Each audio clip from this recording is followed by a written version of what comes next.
just wow, before, that's killer. what do you think of the sound? Sounds amazing.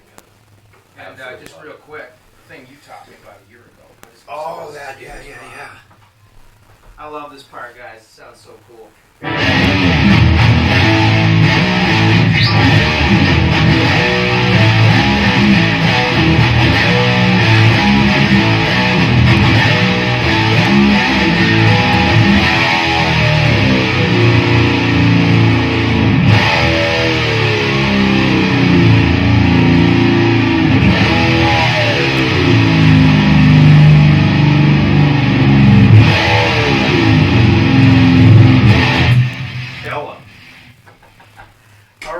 So, awesome. yeah, what do you think? Doesn't sound too bad. We put these on standby. Love that red too. Yeah, it came out cool. So, what's happening, guys? How we doing, everybody? So Up at Rob's place. So my good man Jimmy caaaaaaaa came over. Good to see you, bro. Good to see you, buddy. All right. Always a pleasure. Yep, absolutely. Love coming up here. Just gonna grab a drink. Yeah, grab a drink. Thirsty. Switch places with you. I gotta fill up here. So, Michael James, what's happening? Who we got? David Ennis, guitar collector. Are you guys upside down? Are we upside down? Your comments are upside down because I got my iPad hanging, but are we upside down? That's the question. Yeah, I hope. I hope it's not us are upside down. The blues upside down. I guess everybody's upside down. All right. Including us? Yeah, apparently. I was hoping that wasn't going to be the case, but that's okay. All right, start over. We can fix it. We will fix this one way or another. No, we got Van Halen playing in the background. Very nice. See if I can do this without destroying my iPad. Talk about doing shit on the fly. You know what I mean? He is a good boy. So, the reason I got my iPad on kind of a little goofy setup here, so let me see if I can get this thing squared away. Hold on. Is that how you shoot your videos too? Like when you play guitar and stuff? Yeah, well, usually. Because I'm too cheap to buy good equipment. Or too poor, depending on how you look at it. Hey, I think we're going to get this. Or maybe not. Alright. Let's see. What's he doing? Is he playing with you? I was gonna grab him and pick him up. He's not scared. Oh yeah, he gets all weirded out. I wanted to put him on film so my dogs can see him. Alright guys, stand by. We are having technical difficulties, but I think I just got it figured out. Look at that. As my iPad falls to the floor and smashes. You guys are probably like, what the hell is he doing? Hey, okay, are we fixed now or what? Amateur hour. Wait a minute.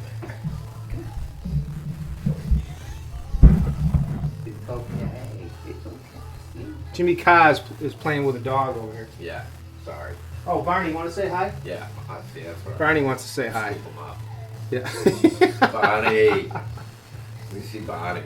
I say, it's okay, it's Tell me okay. it's okay. Oh, he's got you. Oh my God. Okay. Oh my God. Relax, Sorry. relax, I'm relax. sorry. Okay, I guess I don't need this anymore. Hold on. All right then. Alrighty then. All right. Alright. So, welcome everybody. R2, R3. Sorry about the little interference there. Johnny Bean. JB. Gus Welts. Guitar collector David is okay. So, here we go. Jimmy Carr is here. He was playing through the wet, dry, wet rig. Sounds awesome. Sounds really cool. That bray pedal definitely made a difference. It did. So for you guys that think that you don't need the Bray box if you have a effects loop, no, you don't need it, but it makes a huge difference because you're allowing your power and your preamp tubes to work where you come out of the effects loop, you don't get as much. And the funny thing is Eddie never used his effects loops.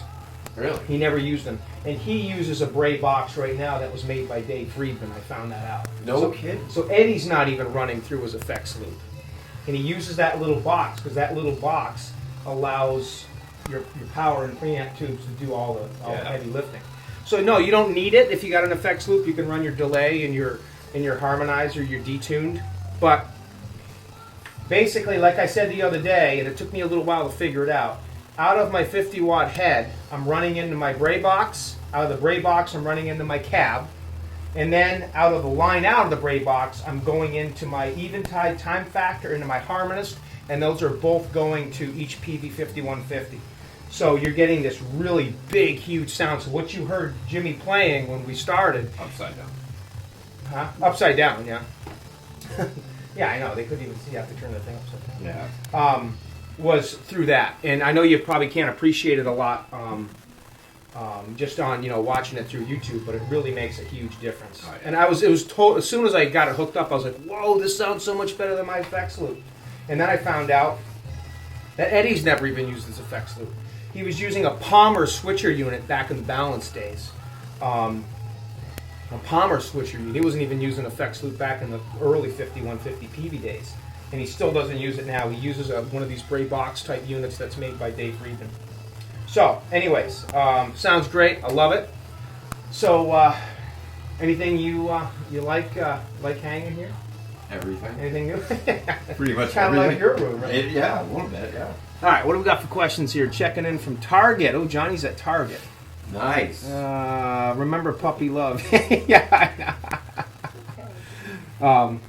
He'll like it. Yeah, he's cool. Okay, so Jimmy came to visit today just to hang out, but the real reason that we're here today is we're going to be, oh man, you know what I forgot to put on there is the cigarette burn. It's all right. You'll have to do that. That's all. The real reason that we're here today is because we're going to present him with this guitar, all right? This guitar right here. And the little write-up here doesn't say anything about this guitar. It doesn't even talk about the 5150. It talks about his Frankenstrat, and we all know about that.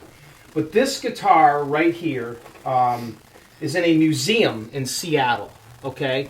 And I'm thinking it was painted either by Paul Unkert or George Felice. It was painted by either one of them. You can tell the Paul Unkert and Felice guitars, their seagulls are very distinctive, all right? It's got a little bit of relicking on it, not too much. Got some cigarette burns on the headstock and stuff like that.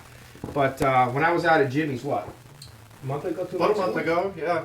He had this guitar kind of kicking around, and it was a 5150 copy. And it was just doing nothing. It just was doing Sitting nothing. there. It was an old Ed Roman guitar, wasn't it? Ed Roman kit guitar. So Okay, it was a kit guitar, yeah. Yeah, nothing crazy, but... So the stripe job on it wasn't great. So I said, how'd you like me to take this back and convert it into this? And he's like, yeah, no problem. So I took it back. Took me a little while to do it. I added some equipment. I did some work to the Floyd, switched out the volume knob, put a pickup ring in it, took the Seymour Duncan logo off, stripped everything down, and did the paint job on it. And it needed a big-time setup because the bridge and the body weren't marrying up just right. So it's not 100% accurate, but it is. It's pretty close. I mean, in a lot of different ways. And hopefully he likes it. So, yeah.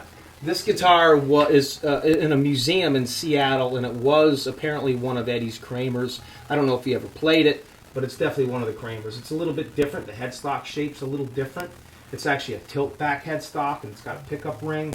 And those were things that Eddie normally didn't have, so I don't know if Eddie ever played this guitar, but it's definitely a guitar that was one of his original Kramer's that was painted for him. What year do you think that was made for him? 85, 86 tour? It had to be sometime in the 80, It's like, yeah. 83, 84, 85, 86 era because he had switched from the Frankenstrat style two single, one humbuckers to the 5150 body style. Right. So it was definitely within that era. But probably pre-OU 812 tour is what I'm Probably, yeah, probably. I don't know when that was. Yeah, made. yeah. I would assume it probably was. So, you guys can't see this, but I got the guitar all covered up. All right, close your eyes for a second. Me? Yeah. Okay. Yeah, no, the screen. All right. Before he opens his eyes, here it is. You guys probably saw this on Facebook. And here you go, bud. Open. Open. Holy crap, dude. Wow. You like it? Dude, I can't believe this is the same guitar. Wow, dude. Thank you so much, man. You're welcome, dude. It's amazing. All right, man. Plug it in and play it. Now, the only thing I did notice is your volume jack's got a short in it, so you can't play. You got to kind of pull it out a little bit. I noticed that. I don't know if that's the way it was before, but all right.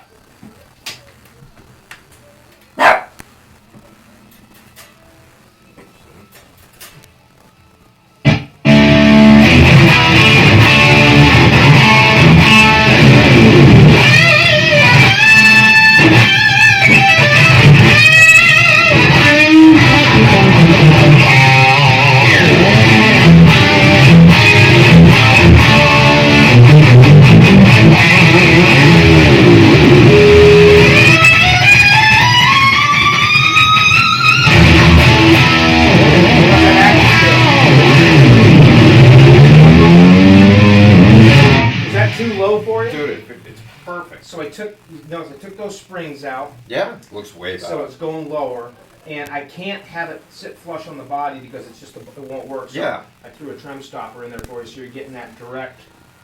So this thing was like a mess. The setup wise, it was a mess. Like once you got it up high, you realized like this thing's hurting. But I mean, I think I got it where we needed it. Kind of went. The logo was cool. The logo is a little bit leaves a little bit to be desired, but no, you know, it's killer. And I sanded the side, the back of the headstock, and I put a little bit of tongue oil on it just so it blended a little bit. I feel feels way better. This just chipped a little bit here, but you sanded this a little though. Just a tad. It feels a lot better. Feels good. It feels great. So roughed it up a little bit. It's got a little bit of relicking to it. And what do you think, guys? I think it's great. That is the Seattle Kramer Eddie Van Halen guitar. Oh, I threw an old style collar on it. Yeah. So that's not the same Thanks, collar. brother. Seriously. Pickup rings on it. It doesn't do anything because the pickup screwed directly in, but just for looks, aesthetics. I was worried that wasn't going to work just because of the way they routed the body for the pickup, but it works. Took that off, and then you got a volume knob on it like Eddie did. So. Was the I just want to look at the picture. Just comparison. It's a little. I mean, it's not 100%, but. Oh yeah. Actually, turn it around and show the picture. Here's the real one, and here's the here's Jimmy's. Amazing work, bro. That's not perfect, but by a long shot, not too bad. And I squared that off a little bit. Yeah. As you'll notice on Eddie's, it's pretty square. It looks a lot better. Yeah, I just forgot to throw the cigarette burn on it. Yeah. We'll figure that out. Yeah. But you like it? I'm so impressed, man. This is. As soon as we go off air, he's gonna be like, "Dude, this thing sucks." No. This is gonna be like a nice playing guitar for me, you know. Cool. I'm gonna play. Glad you like it, man. All right, see what we got for questions. Let's see, R2, R3, Fender Guru. Everybody just saying hi to themselves. Guitar. What? Got a bounce, fellows. Wanted to pop in and say hello. All right, Gussie, thanks, man. Quentin James, what's going on? You Quentin? Guitar in my car. It says. Guitar in my car. That's coming from Quentin James. Sorry, man. So, there she be. Yeah, this thing's cool. That's it. I don't know anyone else who has one of these either. So here's the thing. One of the guitars that very similar to these would be like the '85 Hard Rock giveaway. It's not the same. I painted this one a couple years ago. This is the guitar, a replica of the one that Ed and Val donated in 1985 to the Hard Rock Cafe, and it has the original '84 two-starred neck because Ed took it off. What's up, Jason Wade? So they did a lot of guitars similar to this one. They're all kind of hot for teacher-ish, if you know what I mean. Which I love. Because there's no side stripe on these. Okay, yep. And this is the Hot for Teacher. This is my Hot for Teacher replica. As you can tell, it's pretty damn close. That's one of my favorites. Yeah. Other than the 5150, of course. But. You're right. This is the Hot for Teacher. And the hot, you can tell some of these, it's totally reliced up like the real one. They didn't have the stripe on the side, the perimeter of the body. So that's as it is today. As far as we can tell, it's got this Ibanez rubber speed grip on it. Yeah. It has 3 gold screws in the middle. That's right. One chrome. Has this weird kind of concoction for locking nuts. It's got this huge fog mess here. and every little bit of relicing that we found is pretty accurate. Hubbard and I actually did this. Yeah, he redid it. We redid Here, it. right? Yep, he redid it while he was here. Yep. And he does great stuff. Yep. One of the other things, one of the few guitars that had striping on the back of the headstock. So, Yeah, instead of just all color or nothing right. like this. Yep.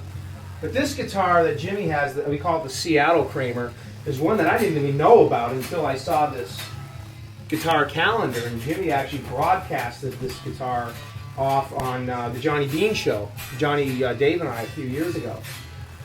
And we were like, whoa, that's a cool guitar. As far as we know, Jimmy now is the only one that has a replica of that guitar. Pretty cool. Yeah. Yeah, man. How's it play? I can't thank you Acoustically? enough. It's great. Is that action too low for No, you? it's perfect. Good. I know I do sometimes, I like it real low, almost the buzzing, but this is great. now if you want to make it a little higher, all you got to do is just raise these up just a little bit. You don't have to worry about the truss rod or nothing. And then the biggest thing is, because you have to use a trem stopper on this unless you want the float, when you raise it up, just make sure, all you got to do is just back this, you can do it by hand. Okay. Just back this off. As long as you get a clunk every time you use the bar, Okay. that means you're getting solid. No, that's great. Yeah. You get that solid connection between that screw and the block, which is connected to this. Yeah, it's not moving at all. Yeah. It's perfect. And I did the best I could in the back, and I noticed there's definitely a big overspray in here, so I tried to create that. So, Seriously, I did not expect it to be this good. I mean, it's not perfect. I mean, I roughed it up and made it kind of a little bit nasty, because that's how most Eddie guitars are. But oh, and I put some new clamps on for you, because you had black ones on there. Oh yeah, that's the ones Yep. I had on that. Yep. Yeah. The only thing you could probably do is you could put shallower that's heads right. on, and that would make it even more. You wouldn't even have to take the tuners off; just put the heads on. That's it. Yeah. Yeah, these are just like throw them around. And there's nothing. They're great tuners. Yeah, But I mean, if you ever wanted to do that, maybe throw a Kramer neck plate on, you can make it. of course. Yeah. Well, everything that was on here came with that kit. Yep. You know, this came with everything. Yep. You're gonna get, like I said, you're gonna get more sustain now that those springs. Well, it won't. Yeah, actually, I think you still get more sustain because it won't rob that tone. But also, you got the old school collar on there too. So you That's want one of to my favorite spin things off. about the guitar. Yep. I love that. Yep. Yeah, I think this is a great thing. This, They're great. even if you don't need it, I think Right. it's really cool. you The know? trem stoppers are great. They do give you more sustain. I normally don't use them when my bridge is flush in the Flush. body because you don't really need it. Right. It helps with sustain, even if it does do that. But I normally don't use them unless I have to. And this was one of those guitars where I had to use it. If on this guitar, because the way the body was made and the bridge was, the way it married up to the neck, if you had the Floyd resting all the way down on the body, no matter what you did with the truss rod, back bow or front bow, the strings were just laying on the frets. They were just going to bed, sleeping on the frets. So I had to raise that bridge up. It would not sit flush on the body and be playable. So the only way you can make it a non-floater is use a trem stop. And I used a pretty decent quality trem stop. It was one of Adam Reaver's trem stoppers. So he's still getting the same sustain, and he's got a nice low action. So I'm pumped. you do have a little bit of a short somewhere in here. Okay. So when you plug in, you just have to kind of just play with it. And, wiggle it. I think it might just be, maybe just a little solder thing. But other than that, please. I'm psyched, man. Yeah. So what do we got here for questions? No comments. Jason Wade says, okay, nobody look, I'm going to reach out and grab that EVH Tour relic hanging there. You mean this one right here? He's not kidding. That thing's beautiful. You mean this one right here? Hey, here it is if you want to grab it. This guitar does play pretty cool. I love it. It's got all the checking on it. Yeah, look at the back I of that checked the thing. headstock. Yeah, the back's pretty cool. It's a really cool guitar. Very cool guitar. Yeah, I dig this one. I dig this one. So, since Jimmy is the star of the show Oh, today, I would like you just to take a second and jam out on this new Ibanez, Charvel Star, early 80, late 79 era, before Eddie paid it. Check this baby out. yeah. Really put me on the spot, though, playing. Whoops. Can I hang this baby up there? Sure. All right. Jimmy's going to do a little test run on the star. Doing a test. Tell me what you think of that.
What do you think? It's awesome. The next mint. Now, this is a Chris Lock body, Lock Custom Guitars, and a Chris Lock neck, Dan Electro style. And I'll tell you, it's, boy, it married up perfect. Now, is the shape any different to the EVH style at the bottom? Do you think it's any different? I think EVH probably copied the shape almost perfectly. Okay. I 'Cause have not noticed any difference It between EVH seems shapes. exactly the same, which is great. Right. I think they did a really good job with it when EVH made that. I mean, they even got the headstock right. Yeah, this is now Eddie had this here at one point, but I never liked it there because you bring your hand up and you're hitting it. He had it in here, He had it right in here on the side, just sticking out like that. sticking out like facing down towards the headstock. Yeah, so yeah, that's no good. But then he moved it. And that's where it ended up. Right. Yeah, this is mint. I love it. White, So- all white. Let me just show you guys the model that I went after on this.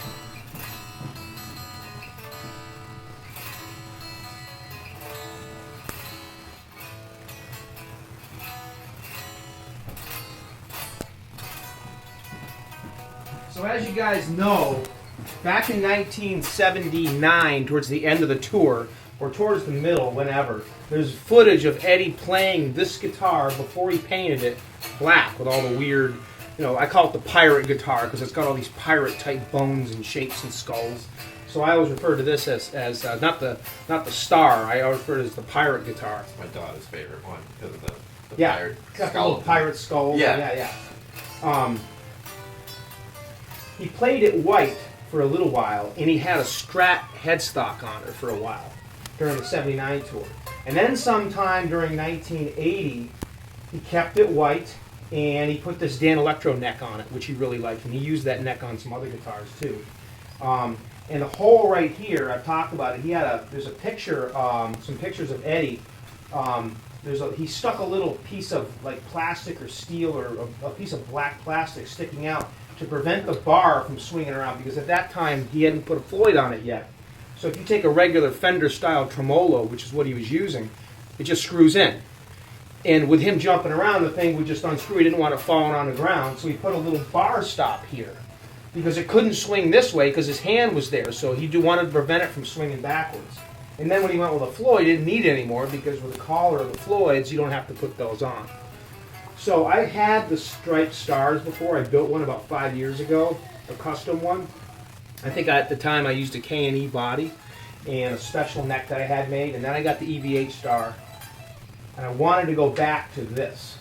And what I was trying to create, see if I can find that picture, when I built this one,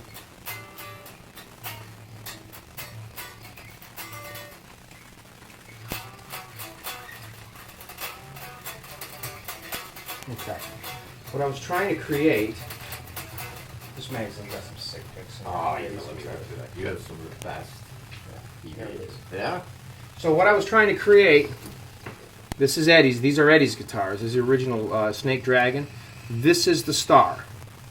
Okay, and you'll notice it's got the little metal tab indicator, a knob indicator, which I have on there, a speed knob. It's got a black pickup. We don't know what it is. And it's got an original Floyd non-fine tuner. Okay, so that's what I was trying to do when I did this one. Then he had a white pickup in there for a while. Yeah, I remember that. Now, only difference between this one and that real one is I have it's an original German Floyd, but I put the fine tuner version on there because I like those better. It makes it a better player. But that's the only thing I pretty much deviated from as far as consistency to the original. That's a cool guitar. Perfect. Yeah. Oh, and I threw a brass block. It's not a fat block, but I threw a yeah. brass block on the back. So, yeah, Beautiful job, man. came out pretty cool. Yeah. All right. What do we got? I see your new Star. What blew my ears off finally here. Hey, what's up, Hef? You're going to have to go back. Call it the Coke bottleneck. Yeah, that's actually what they do call it. What else we got to show off a little bit here? Yeah. Okay, hold on one second.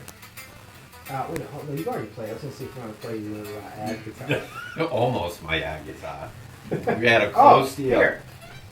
Plug into this baby for a minute. He hasn't played this yet. Here's the Les Paul Why don't you 5150 You guitar. do some playing. I'll play it after. All right.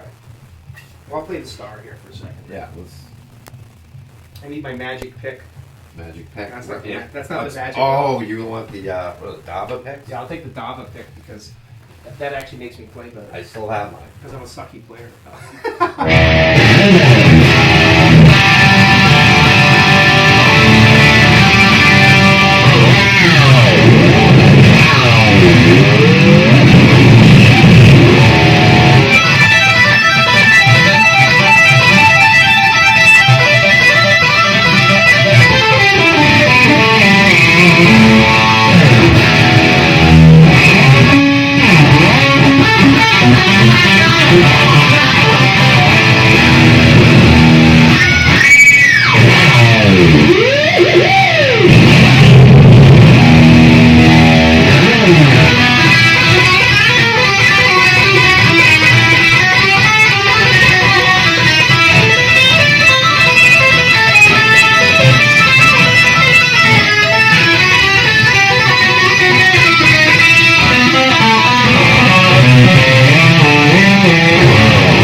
it is. 21 fret neck. I'm like, why can't I get that? Oh, 21 yeah, fret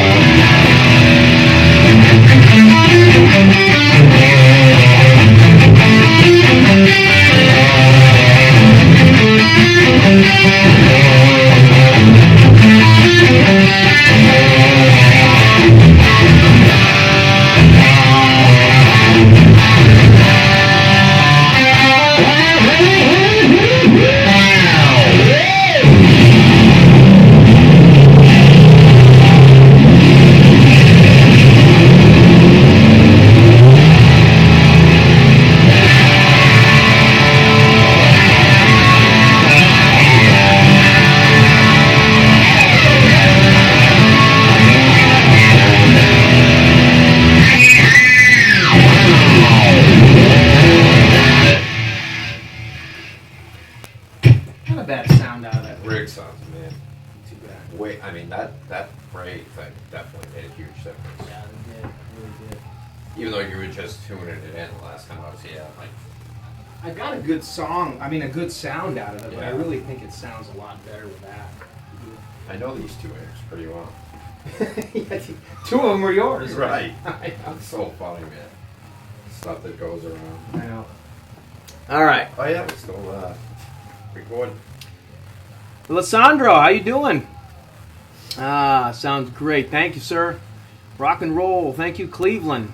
Rob's EVH Guitars and Teeth. Hey, Ben, what's going on, guys? Ben Coombs? Ben Coombs. What's up, Ben?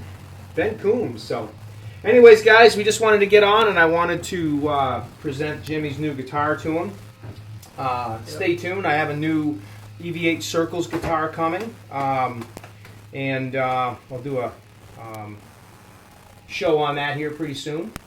And I got some other goodies coming.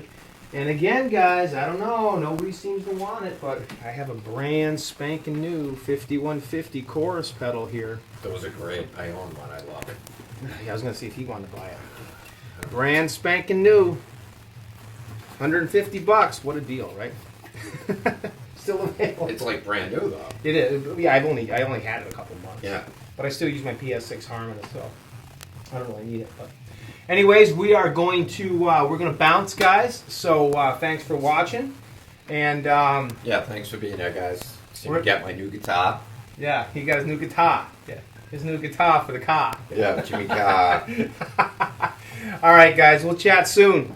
Later, guys. For those of you guys that missed everything, go back and watch it. Thank you so much. Have a good Sunday evening, guys.